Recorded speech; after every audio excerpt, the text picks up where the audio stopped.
দেখো এই যে আমি ক্যামেরার সামনে আইছি, আমার আশেপাশে যারা আছে আমার এই ক্যামেরার সামনে এসে কথা বলা দেখে তারা সমালোচনা করতেছে। আসলে একজন নতুন ফেসবুক অথবা ইউটিউবার যাতেই কাজ করো না কেন, ক্যামেরার সামনে আসলে দেখবে গ্রামের মানুষ প্রচুর টাকাতে সমালোচনা করবে, বিভিন্ন ধরনের উল্টাপাল্টা কথা বলবে। আসলে এইগুলো দেখে থেমে থাকলে কিন্তু তুমি কখনোই এগোতে পারবে না। বন্ধুরা, তোমরা তো দেখেছো কিছুদিন ধরে আমরা আমাদের জমিতে পাট কেটেছিলাম, আর এই পাট কাটার পর হচ্ছে আমাদের জমিতে হচ্ছে হচ্ছে ধান রোপণ করতে হবে। আর ধান রোপণ করার জন্য কিন্তু এই যে দেখতে পাচ্ছ চারাও কিন্তু তৈরি হয়ে গেছে। তাহলে এই চারাগুলোই এখানে রোপণ করতে হবে। আর দেখো ভুঁইতে কিন্তু প্রচুর পরিমাণের আসলে আগাছা রয়েছে, বন জঙ্গল রয়েছে। এইগুলো হচ্ছে আজকে পরিষ্কার করব। আর বাবা কিন্তু অলরেডি মাঠে চলে এসেছে আমার আগেই। তো দুজনে আজকে পরিষ্কার করব, আর হচ্ছে কালকে অথবা আজকে হচ্ছে চাষ দিবে, জমিটা আসলে চষা হয়ে যাবে। তারপরে হচ্ছে এই জমিতে ধান রোপণ করা হবে। তো এটা হচ্ছে আমাদের পাতো, এটাই লাগাতে হবে। বাবা, এই পাতো দিয়ে সব হয়ে গেছে, এসব দিয়ে সাদা হয়ে গেছে, সারটা দিবা না?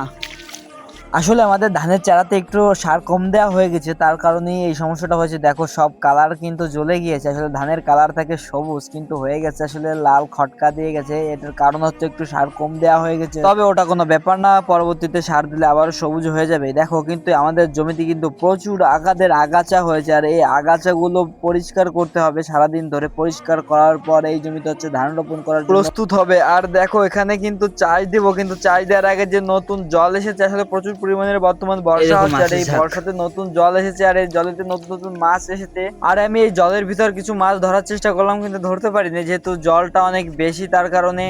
দেখো ওই যে হচ্ছে বাবা ওই জায়গার আগাছা পরিষ্কার করতেছে।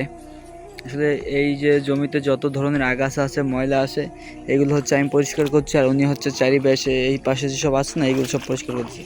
আর আমি হচ্ছে এইগুলো হচ্ছে পরিষ্কার করে করে এইগুলো হচ্ছে পরিষ্কার করে দেখে যাচ্ছি, ঠিক আছে।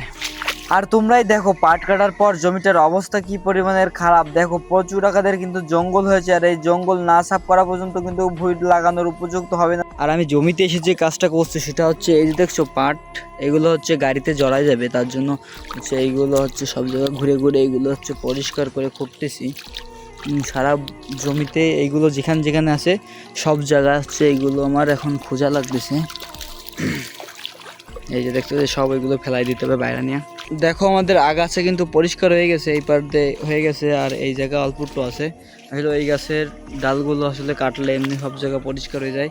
আর জমিও পরিষ্কার হয়ে গেছে, সব জায়গায় হচ্ছে যত সব আগাছা ছিল সব কিছু বাছা খোটা হয়ে গেছে। তবে পাটের জমিতে কাজে আসলে সবচেয়ে একটা কষ্ট পাওয়া যায় কি জানো? এই যে যে খাড়িগুলো না, দেখাই, এই যে এইগুলো হচ্ছে এর উপর পাও পড়লে একদম পাও ভেঙে শোনা যায়, ঠিক আছে। মানে কেন জীবন ধরে টান দেয়, মানে এই খাড়ি সব জায়গায় পাটের ভিতরে। আর এই যদি খাড়ি ভেঙে কারণ জীবন চলে যাচ্ছে, এরকম কষ্ট হয়। আর আমার কাজ কোন কমপ্লিট, দেখো সব বইগুলো পরিষ্কার করছি। আর হচ্ছে এই জন্য পায়ে ভরছে, প্রচুর টাকাতে চোখ আসছে।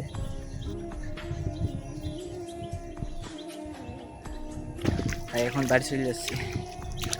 তবে একটা বড় সমস্যা হয়ে গেছে কি, আমার হাত পায়ে প্রচুর পরিমাণের খাই যাচ্ছে, আমি যে পাগল হয়ে যাচ্ছি এখন, ভগবান।